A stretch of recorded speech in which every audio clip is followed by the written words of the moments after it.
Good evening, folks, and welcome back to our 31st episode of Bum Talk. We are back from our end of summer hiatus. I am your host, the New York Jet fan number one, Jay Bums, along with Danny Bums. And it was a long 6 weeks, but we're back. And like the zone said this week, it's fight season. These next few months. Oh yeah. So we came back at the right time. So Danny Bums, What a time to be alive. What a time to be a fight fan. Mm-hmm. Strictly only fight, and even for the pro wrestling too. Yeah, the new TV deal. We'll talk about draft and everything. So it's on top of the football season. So it's a lot to look for the next three months. Yeah, at least the rest of the year. Yeah, we got boxing schedule set up. Every other wrestling, UFC. So everything's almost like officialized. Maybe some end of the fights in December are not finalized yet, but seriously, I just thinking about it now. And then Canelo fighting. Yep. Ruiz Joshua. Yeah. Masvidal versus Diaz. Nunes versus somewhere in November. No one knows when. Deontay Wilder versus Ortiz. Yeah, I think I asked you maybe the week after that fight. Gervonta might be fighting Gamboa in December at 35, which is his first legitimate contender since Pedraza, I think. Oh, also over almost 2 years, I think, right? Yeah, it's so yeah, insane. it's fight season, and then once the clock hits January, it's Royal Rumble, other boxing fights. Then we have summer. The only thing I'm looking forward to is Survivor Series. That's always my favorite pay-per-view, which is a week after Thanksgiving, I believe, or something like that. Hopefully they'll unify titles. Well, with the draft, I don't know, because it's a draft right after the first SmackDown on Fox, so it's a lot. There's a lot coming this fall. This fall winter season. It's gonna be insane. A lot to look forward to. There's nothing this week. I feel like it starts next week. What for? What? Sorry. Who's fighting this week? No, I don't know. There's a UFC fight this week. It's one of those fight nights. Oh, the Mexico fight. Yes, the Mexico fight. Yes, that one. Yeah, Yair's back. Yeah, he's back. Almost a year. About 10 months off. He likes to fight once a year. Once a year. It's all right. Well, when you have a lot of stars and you have a lot of fighters, Guy's an idiot. But we have a lot of fight in 2 weeks. We have Porter versus Spence. We also had the Bellator middleweight title. Mousasi versus Machida. And a week after that is 240, 240, yeah, and then and 243 too.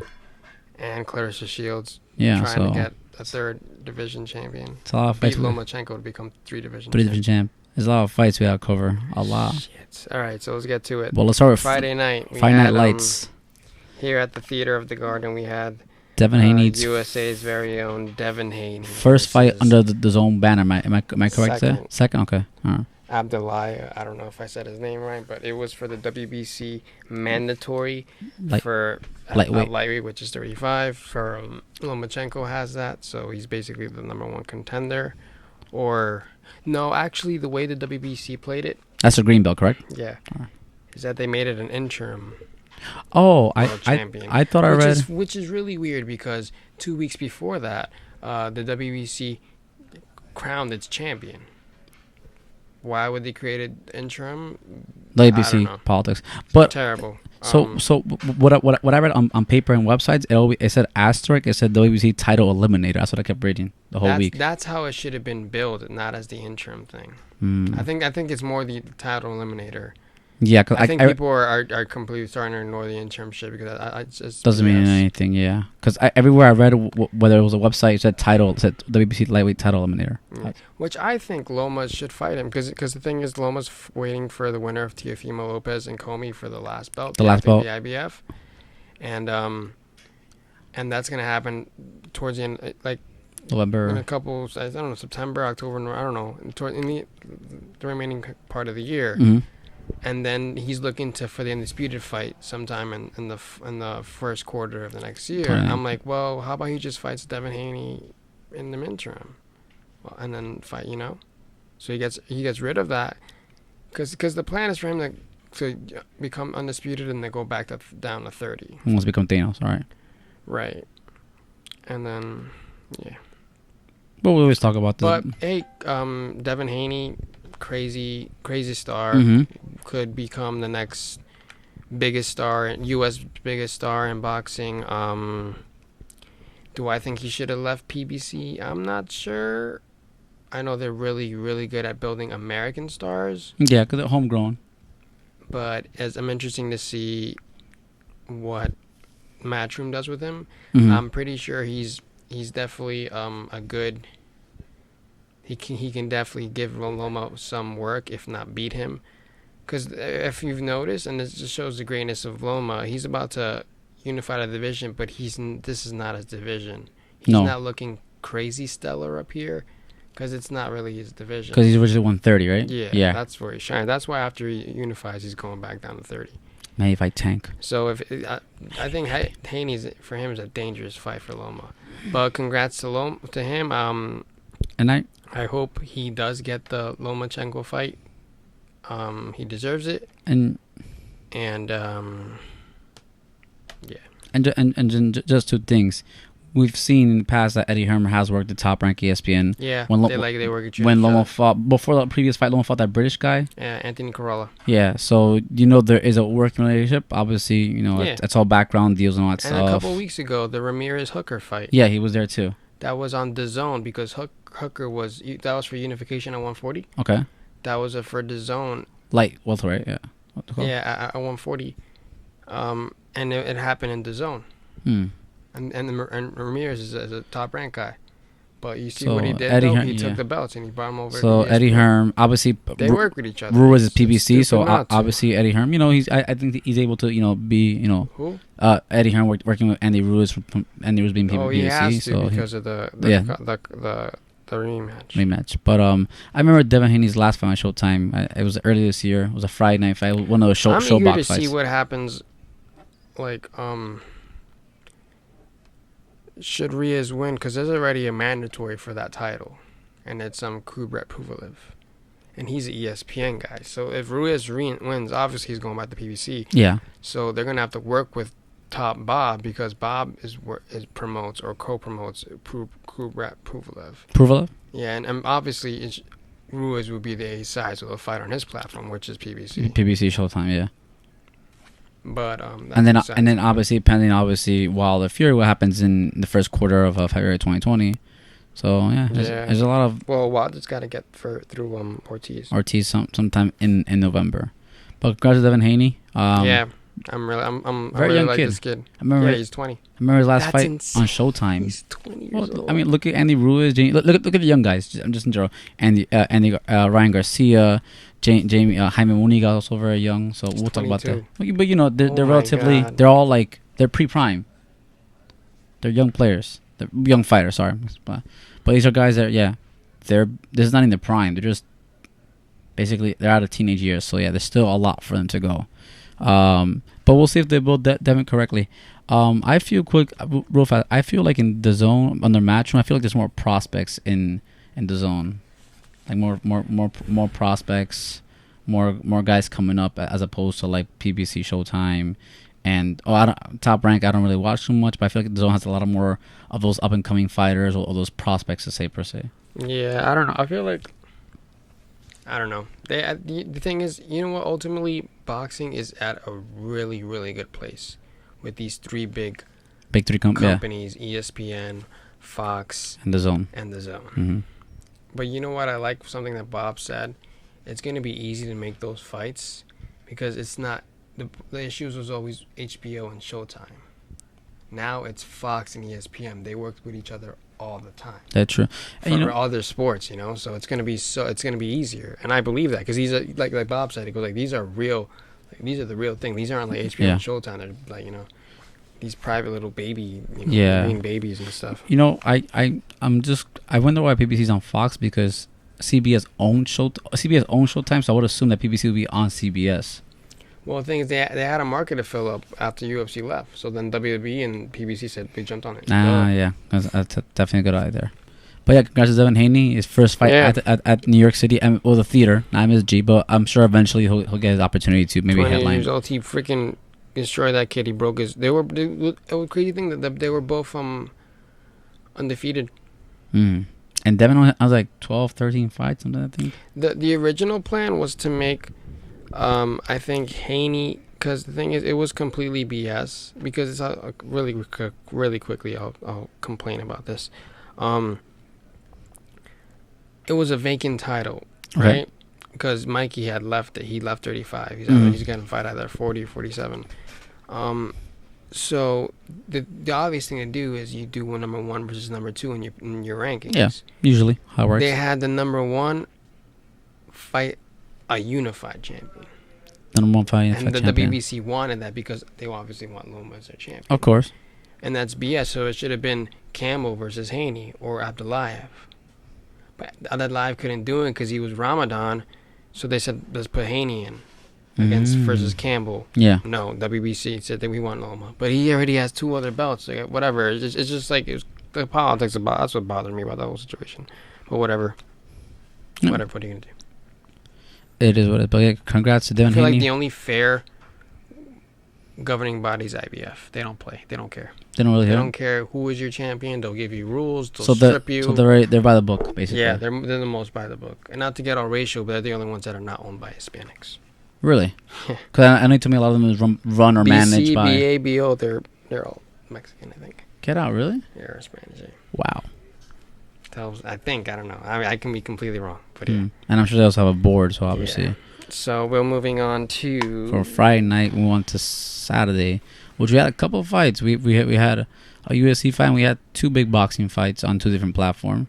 we had a welterweight, super welterweight, 154, 153 154, for and the one and only Jaime the huge Muniga. 54-pounder. Tall. He is tall, right? Remember we were watching the fight, and Jamie Munguia. he is a tall, very tall. He's huge for that weight class. That's why he's been. He defended his title for the 5th time. Mm-hmm. And a lot of people Let's felt just say a that- lot of people that Good. felt that his last fight versus Dennis Hogan, he lost it. That was the one in Houston. Yeah, I think so. Yeah, I think I remember you talking about that. Yeah. He's had a really troubling year because in February he fought this Asian guy and it was really competitive, but he managed to win that. Okay. And he fought Dennis Hogan and he's like, oh, no one knows. A lot of people gave it to Hogan. Okay. But the PBC has rewarded Hogan. He's going up to 160 and fighting the Charlo up there because he couldn't get the rematch with Munguia. All right. So I'm glad they worked that out. So Munguia was his last fight at 54. He's going up to 160. And the zone is the 160 king. They had all 4 belts, and then they somehow made Canelo a franchise champion, and they made Charlo the real champion. Whatever, that's besides the point. Yeah. But yeah, mostly the middleweights, the Andrades, the Golovkins, the Canelos. The Daniel Jacobs. Well, he's at 68 now. Oh, super middleweight. But yeah, so the guy had me fought. I forget his name. Doesn't matter. Some guy from Ghana, because I saw the Black Star. From Ghana. I told Danny Bums, this guy looked like he did not want to be there. He just kept taking shots. He was boxing. I gave him the first round. He was boxing really well, and that's what I feel like Munguia struggles. He's really young. I feel like from the fights that I've seen, or at least the highlights, like he gets hit a lot because he's not much of a boxer. He's more of like a power walk you down guy. Okay. That was obviously very evident. He has that somewhat of like a Golovkin feel. Obviously, Golovkin is much more powerful, more experienced. But in comparing the two, but that's what happened. The guy was outboxing him, but then this guy's power, like yeah, he fell a couple times, and then there was that one time in the 5th or 4th round where the guy just fell on the he took a knee. He said, "I'm good." And then from there, I believe I believe his head coach threw in business in there. Yeah, the head coach threw in the white towel. But like I said, he looked like he didn't want to be. He looked like he just wanted his check and just okay, I want to go home and cash his check. But he was, the first time I saw Jaime Munguia fight was the Canelo Golovkin 2 fight last September 2017. When he blasted his 2018, right? 2018, yeah. His opponent in the first round. Yeah, I was quick work. Yeah, that card. Yeah, I remember that card because that fight and then the other fight went real fast, so they had to delay the whole main event. Remember, they kept talking and just talking. But Jaime, yeah, he's a tall super welterweight. So do you see him kind of following the Canelo path in the sense that he keeps going up weight class? He went up 154 to 160, and then maybe he is young. 22, right? But by 22, Canelo already faced Mayweather. Yeah, 21. Yeah. We'll see what he does at 60 when he fights real players like Andrade, Golovkin, potentially Canelo, or we'll see. But or the Rosados are up there, the Seleckis are up there, the Derevyanchenko's. Well, actually, Derevyanchenko, is fighting. He's PBC. Oh, really? Yeah. Oh. He just fought. Remember a couple months ago, in April. They had to go through Al Heyman but obviously because Golovkin's the A side, they had to fight on his platform. But it's tuna fight. Yeah, back in June. Even if he didn't get the Golovkin fight, he's PBC, so he would have got the Charlotte fight. So he's good. So either one, and depending on how good looks he good. Actually, really quick.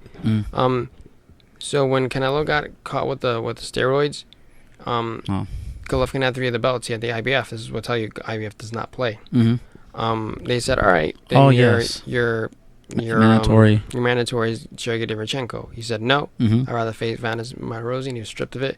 Then in October, Derevyanchenko fought Dan Jacobs. Yeah, which is his training partner. And then that was his first loss. Yeah. And then now he's fighting again for it's like the IBF loves this kid. And that's how you play. That's how you do the rules, man. Anyways, going back, what was I talking about? Jaime? Yeah, so that frees up the WBO 54 title. Al Heyman doesn't like WBO, so that's not going to go to PBC. Either goes to ESPN or these people. But I feel like they'll probably make like a Liam Smith versus Jesse Vargas fight. So like kind of like 2 veterans, and tall. And they're both 54. And they're both tall guys. They're very tall. Okay. Yeah. All right, we'll see what happens. But Jamie Munguia, I'm really eager to see what happens. He's very young, so he's definitely be a star. Maybe one day down the line, he can do like an ultimate Mexico matchup with Canelo somewhere. Because he's possibly, obviously all opinionated, he's possibly the second biggest Mexican fighter, but behind Canelo, probably. Depending on who you ask. Maybe. But he probably is, Munguia. And actually, I said PBC doesn't really like to mention WBO champions. You told me that, yeah, because they've always felt like they're more biased towards like Bob and stuff, and Top Rank and other promoters. But there's some hope because and a couple of weeks ago at a PBC thing, like they had this graphic and they showed like all the contenders at 154, and they didn't say what title he had, but they showed a picture of Munguia. Like, there's some recognition. Because the previous one was when the welterweight, when they didn't mention Terrence Crawford. Remember that? Or when anytime Andy Ruiz is on, they just mention 2 of the belts he has. He has 3. They mentioned WBO. He has. He's like, here's the IBF and WBA champion. They're not allowed to say WBO. And as broadcasters, that would infuriate me.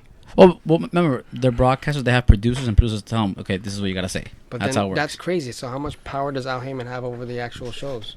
Same thing like Vince. Same thing like Vinny Mac. Vince. Same thing like Vince McMahon. So. And he's just like him because he never shows. Well, at least Vince shows up when he. When he has to, when he can make an announcement. Google Al Heyman interview. You'll never find one.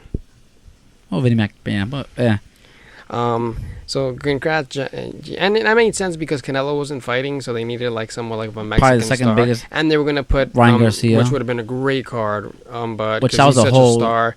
But then his opponent got arrested, and then they tried to find somebody, Duno, and he's been having problems with Golden Boy apparently. So has Canelo. It's been a mess. We'll see what happens. To be honest, what are the only fighters that Golden Boy has? Just Canelo and Ryan. Canelo, Ryan, Muniga. Well, he's co-promoted.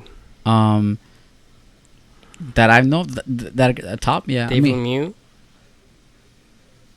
I don't know. Lemieux. You mentioned that, yeah. I remember you mentioned about that. You can probably Google it. But anyway, because that's the thing. It was Mexican National Independence Weekend, so obviously usually a Mexican fighter fights on this weekend. But obviously Muniga was probably the second biggest option. Yeah, it makes sense. And then Ryan Garcia, obviously his whole debacle that happened over the weekend. And then it freed up because then that T-Mobile freed up, so then Bob jumped on that, and he put Tyson Fury in it. But we'll talk about that later. That makes sense, yeah. There were a lot of stars at that fight. And they missed a couple, right? Because the UFC stars. They didn't mention the UFC stars. Well, they did on the social media, not on the actual. Were actually. But there's a lot of stars. Like I said, usually in boxing, there's always fights on Cinco de Mayo and also on Mexican National Weekend, Mexican Independence Weekend. There's usually fights. But yeah, congrats to Muniga.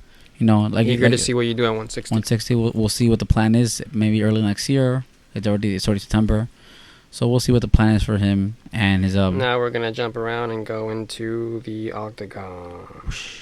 We're in Canada this weekend in Vancouver, so it was a big fight in probably the most popular division in UFC this year, hands down. The UFC lightweight division. As you guys know, last week Khabib defended his belt against the interim champion Dustin Poirier, and as you know, Khabib is still 28-0 as he submitted Dustin Poirier in the second round. Yeah, but one thing I do have to commend some kid that everyone was going crazy about, even I. Michael Pereira? Tristan Connolly. Oh. Kid took the fight on 5 days' notice and won. Yep. Wow. That really impressed me. Tristan Connolly, and then you heard about Michael Pereira. And he's Canadian, too. Oh, there you go. He went on home soil. He's 55, but he had to obviously fight at 70. Oof. And he beat the guy. You know how he beat that guy? Because the guy was doing like mad acrobatic shit. Michael Pereira, yeah, Michael Pereira, yeah. He was doing like these ninja flips. And then go keep doing that. And then Tristan completely took over, and that's why he looked dead. It worked. So it worked in his favor, basically. Yeah. And in Canada, like it went crazy for him. Like a star was born that night. So I got a shot at that guy out, man. That was awesome.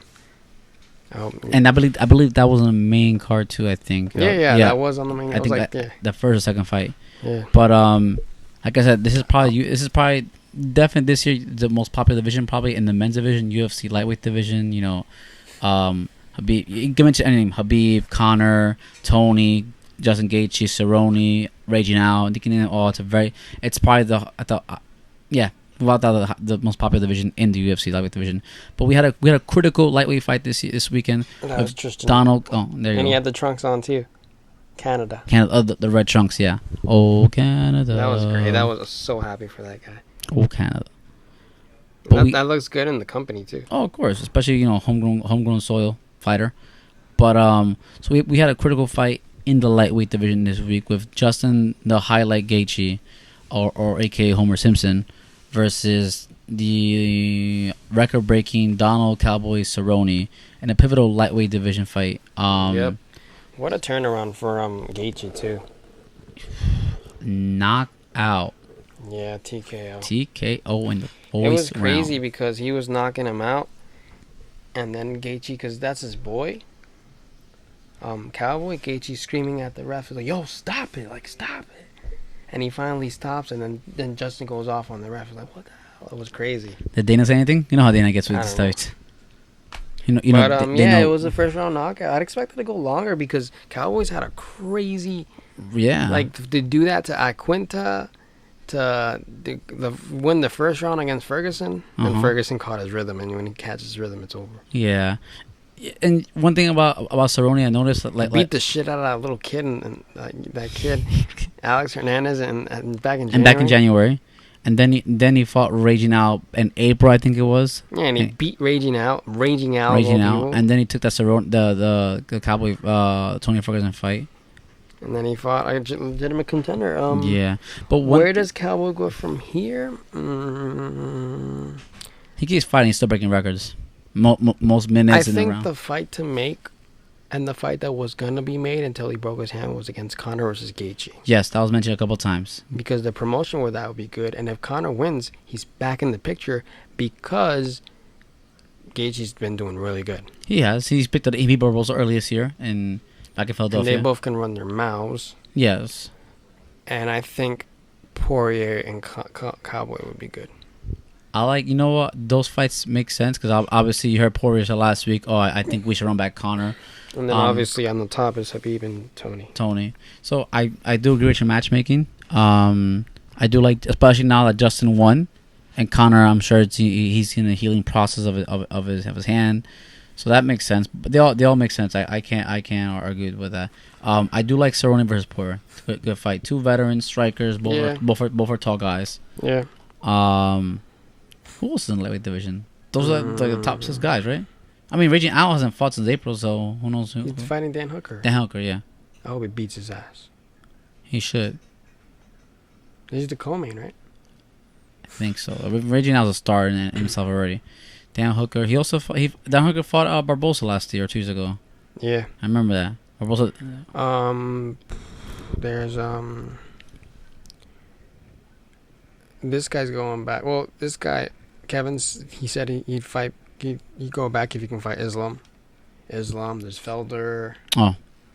Oh yeah, Paul Felder, obviously, yeah. So it's a lively.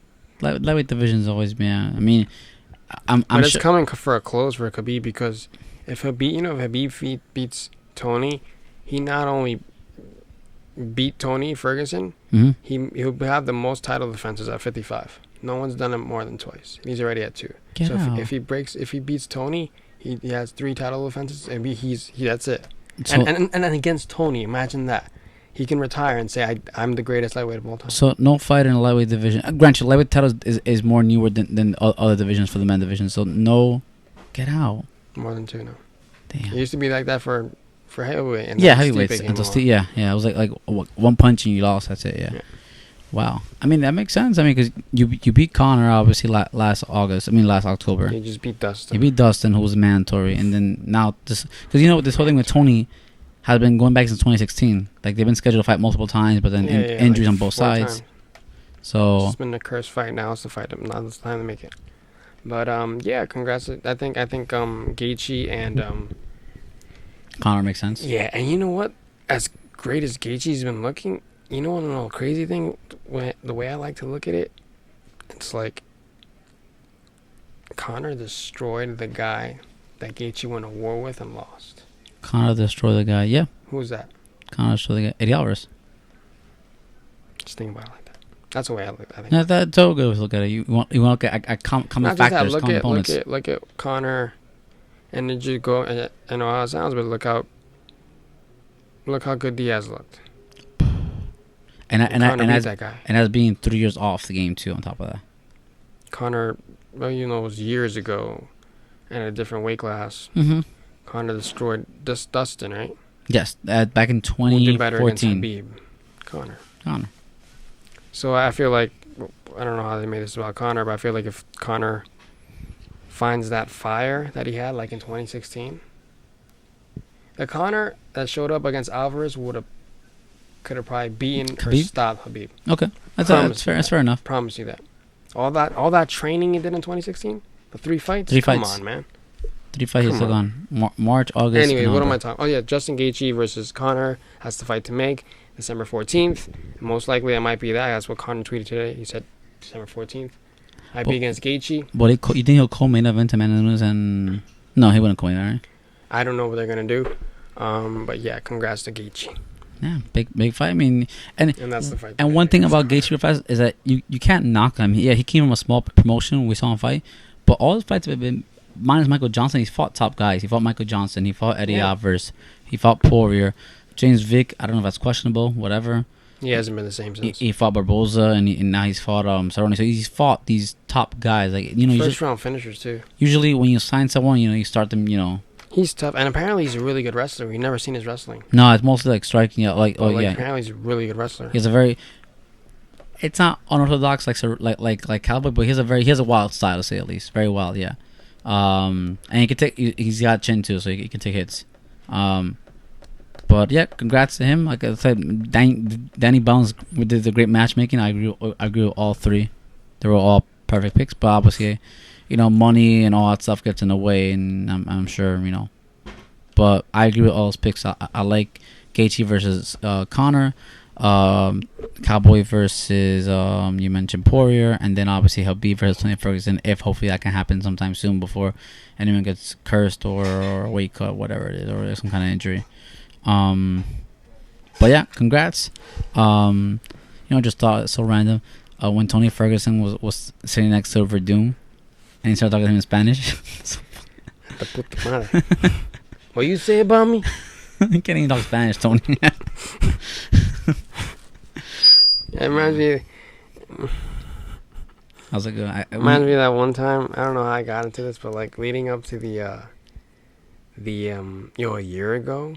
2018, yeah. We were leading into the biggest MMA fight of the October. I remember that time. I remember those 2 weeks. I remember that weekend. Oh my god. The build up. That was a weekend I'll never forget. Anyways, around a week ago, as we got closer, around a year ago, is when they announced that John Jones was clear. Not that he was fighting Gustafsson yet. I remember they interviewed Khabib, TMZ, and he said something. What the hell? He goes like, I have friends that when it happens to them, they have 2 years, and I'm like, wait, you have friends? Anyways, that's besides the point. Yeah. All right, let's move on to the main event. Ooh. The real main event of Saturday night. Yeah, at the T-Mobile Arena. ESPN Plus was working that night. Yeah, because... Oh, wait, so how that works? So you just pick. Oh, okay. I guess that makes sense. It's not like a linear thing. No, I would have thought UFC and then go right into boxing.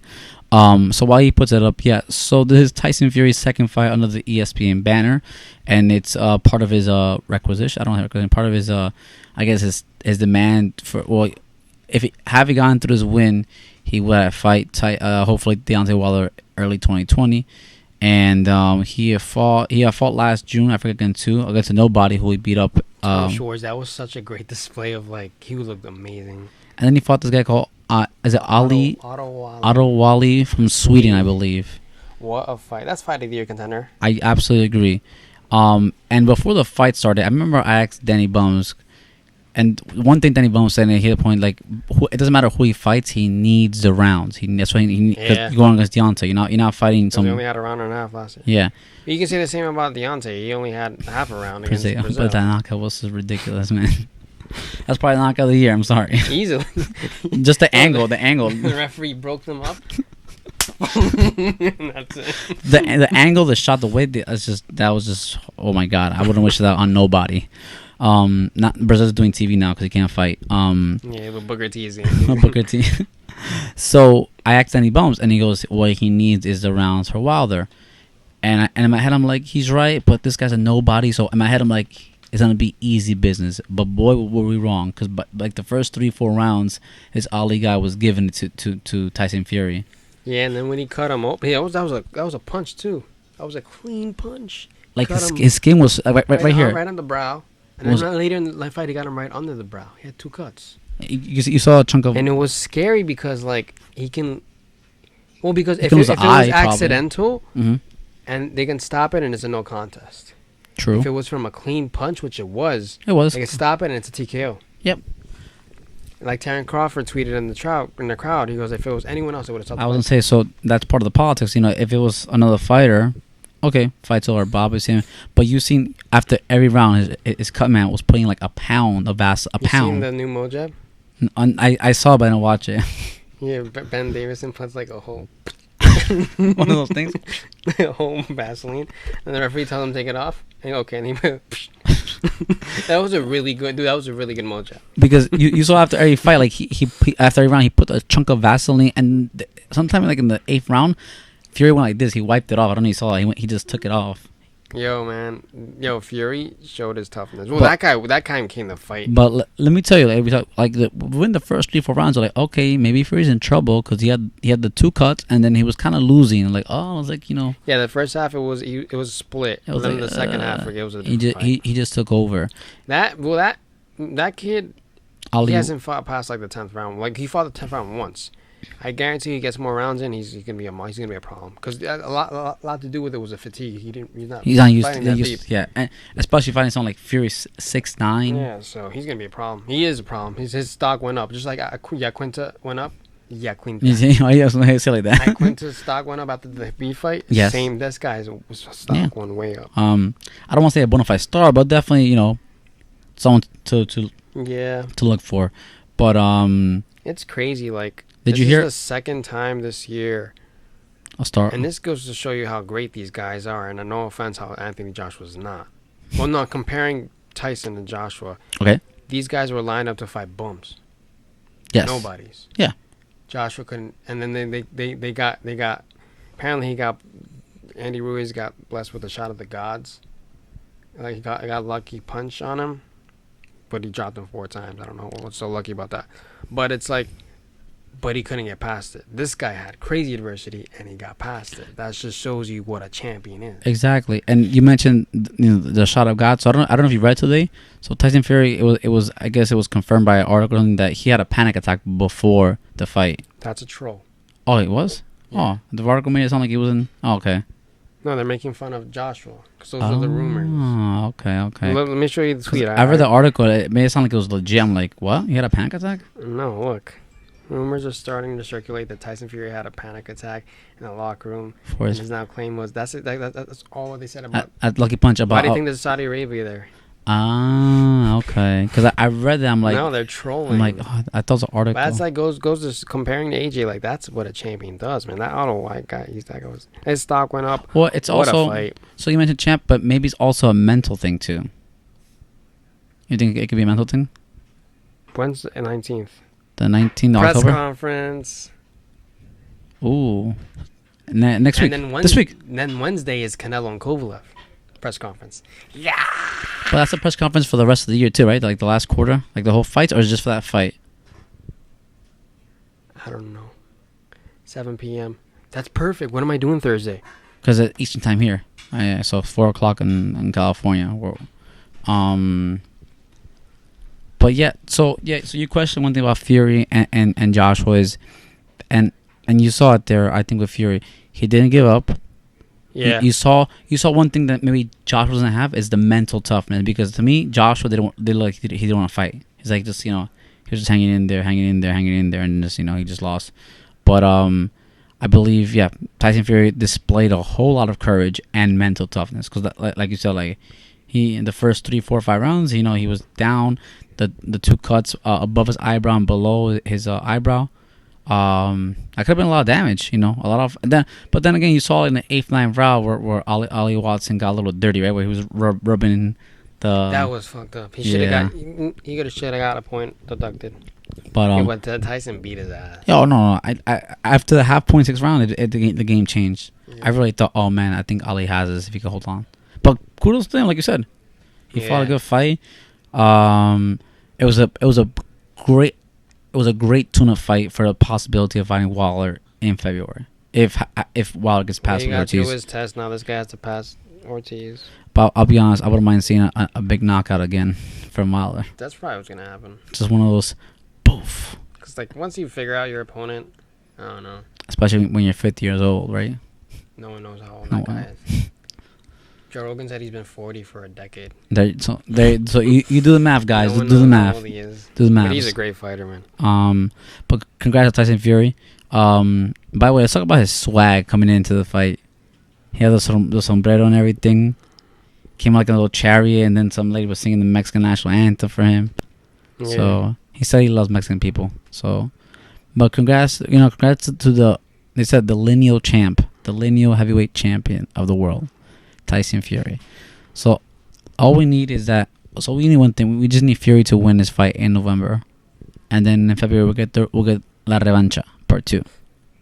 Yeah, it's gonna be great. So yeah, that's pretty much a great fight. Very entertaining. Probably fight of the year, like you said. Yeah, it's a contender with J Rock versus Jared Hurd. J Hood. So going on to the square circle, right? That's his avenues. Clash of Champions. Clash of Champions was last night where the gimmick is obviously all belts are on the line, and they were all on the line. Where are they? Intercontinental. Yeah, Miz fought Nakamura. They were all on the line. Nakamura retained. I think he went to the bathroom at the time. I'm not gonna go through all of the fights. What I'm gonna go through is that it was a pretty good card. Post WrestleMania, it's one of the best cards I've seen. Because SummerSlam was a big Debbie Downer. I thought it was alright. Extreme was okay. Money Bank was really good, but we had back-to-back kind of like pay-per-views. Mm-hmm. But Clash was pretty good, For me, the matches of the night for the men's was Kofi versus Randy Orton. Great match. Kofi retained. It was really good. And then for the women's, and you watched it, it was between Becky and Sasha. And Becky retained because she DQ'd. It went crazy. They went like hardcore style. Yeah, that was dope. They went up the stairs by the fans, and they started smashing. They went on the concourse and everything. Yeah. So Becky won, and then because she had an official, and the official was knocked out. So then she went around, and when she came back, the official woke up and you're DQ because you hit the ref. But that was a good fight, and I like the feud between Sasha and Becky because Hopefully they don't play it out like Charlotte and Becky, Charlotte and Sasha 3 years ago. That was a whole rival for a whole year. For years. The other one, I'm not surprised. Seth Rollins is now also the Monster Slayer, because he gave like 6 curb stomps. What a year! 6 curb stomps, a pedigree, and like 2 frog splashes, and he finally beat the monster. So now he's the Monster Slayer, the King Slayer, and the Beast Slayer. And we'll see if in October he'll be the Fiend Slayer, because I hope he drops the title. I've always said that hurts the image of this Fiend. It does, but I've always said pushing it for a while, and it's genius. I've always said Seth Rollins is always better chasing the belt than being the actual champion. He's a good champion, but I like when Seth chases the belt. I don't know. Seth Rollins is a freak of nature. He's an athlete. He's probably the more wrestler in WWE. But great match overall. It was pretty short, but it was still pretty good. Seth Rollins, doing what he does. He's the face of the company. But he put on the show last night. And we'll see what happens. Like I said, he's supposed to fight the Fiend next month in Hell in a Cell. Storylines refresh after every pay-per-view, so I'm sure tonight we'll figure out what happens. Tonight's also King of the Ring final. Corbin versus Chad Gable, which I think everyone knows that Baron Corbin's gonna win. The whole heel thing, King Corbin, kind of like a tyranny leader, being all the bad guy. So we know he's gonna win easily. Besides that, everything was pretty good. The what's next for the WWE champion, Kofi? So this has been going on since August. That's 3 pay-per-views already. What else? No, 2 pay-per-views.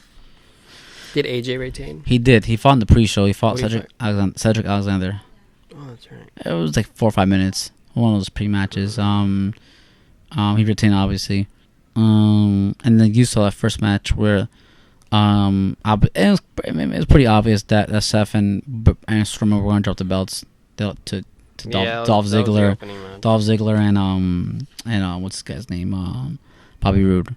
But overall, it was a solid match. I did not like the Bayley match. That was horrible. I'm not a fan of Bayley at all, to be honest. I don't think she's a great champion.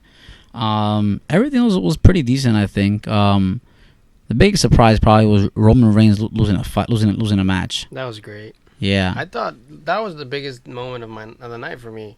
I thought Luke Harper was done. Yeah, so he requested his release like maybe last year or early this year, and earlier then this year. I read the tweet. Yeah, it was early this year. He didn't like the direction he was going, I guess. But then what happened was that I'm pretty sure it's AEW. This guy, he's scared of losing them, so that could be it too. A ton of money at him. So instead of requesting his release, I remember they sent him home for a few. And then I guess maybe him being home, I don't know. Maybe he spoke to them, and he came back last night. I was surprised because he saw Roman was gonna spear Roman was gonna spear Rowan, and then obviously Luke Harper came with the boot kick, and then they won. And I can't recall last time Roman lost a clean single match. Yeah. So we'll see what happens with the storyline. Well, his name officially is now Harper, number Luke Harper. But yeah, I mean, I was about it. Clash was all right. I mean, the Revival beat obviously the New Day to their new SmackDown champions. Excuse me. Everything was pretty good. Nakamura retained against The Miz. Let me see. Yeah, overall it was pretty solid. You had mentioned something last night real fast about post WrestleMania. It's been kind of weird. Yeah, as it always is. It is, but it's lasted longer. Like even because SummerSlam was so terrible. Yeah, it wasn't really that good. Like I was watching my girl, and I'm like, this is not really good at all for being one of the big 4 pay-per-views. Yeah, I feel like we got to see what these last 2 quarters look like. A quarter because they had to step it up because they're AEW and TV deals. NXT next week. This week. Gonna be on linear TV. It's gonna be crazy. It's and AEW is pretty like they got a solid team there. They really do. And they're ran by friends, so it's not like these are like you're from another company. They know each other for the past couple of years, so I think I know what to do. They know what they're doing, and obviously you have Jericho to help out. I'm sure with some input and obviously Tony Khan and all that stuff. But yeah, these next just like you mentioned about boxing and UFC with the schedule coming up, WWE is going through some transitions right now. Obviously NXT going on to the UFC Network next Wednesday, the draft coming up, and then the biggest thing is probably SmackDown going to Fox. Yeah. I'm sure you've seen the promotions on Fox, how they're promoting it. And how that's going to lead into Survivor Series. Yep, basically, because the draft, it's going to be permanent. It's like, I guess maybe for a year and then they'll redraft again. But they're gonna have separate, so no more cross superstars like they've been doing. Because it's clearly that WWE has been experimenting this past year with Holy Dick. Remember the 24/7 belt, cross brand athletes, so they were experimenting and all that stuff. But I think now with the whole SmackDown going to Fox, it solidifies more stuff. So we'll see what happens. I think it was Triple H. Someone said like, when there's competition, that elevates everyone's game. It's not, it's not about rivalry or enemies. It just elevates everyone's game. It puts everyone on their toes, and whoever puts the best product on TV. That's all that matters. That's all wrestling fans really care about. We'll put some of the best products out there. So we'll see. It's unofficially the Wednesday Night War is not official, but NXT versus AEW. That's the unofficial war, I think. Yep. But yeah, that's pretty much it. Anything else? I think I say what I had to say. Yeah, we'll be back in a fun weekend. It was. We got in 2 weeks. We got two good fights. I got Porter versus Spence on Fox pay-per-view, and then we also got Bellator fight. Mousasi versus Machida, two UFC veterans for the 185 belt. So, what? Mousasi versus Machida. Lost it. What? Oh no, what's his name? Ryan Rafael Cavello. Who's he fighting? Lyoto Machida, I believe. Yeah. Oh wow. Yeah. So we'll see what happens with that. So yeah, it's coming. It's all coming to an end. It's a good 3 months of combat sports. All right, guys. So I'll upload episode tomorrow morning. Hopefully, we got a new jingle. Shout out to Nick Paul. Thank you for the new jingle. I'll upload this either tonight or tomorrow morning. All right, guys. Shout out to John Cena. Thanks for the follow on Twitter. Because now he can't see us. He can see us. Yeah. All right, Monday Night Raw in about an hour. Who you got? Corbin or Chad Gable real fast for the King of the Ring? Corbin. Yep, I think everyone agrees with that. All right, guys. Have a good night. Take care.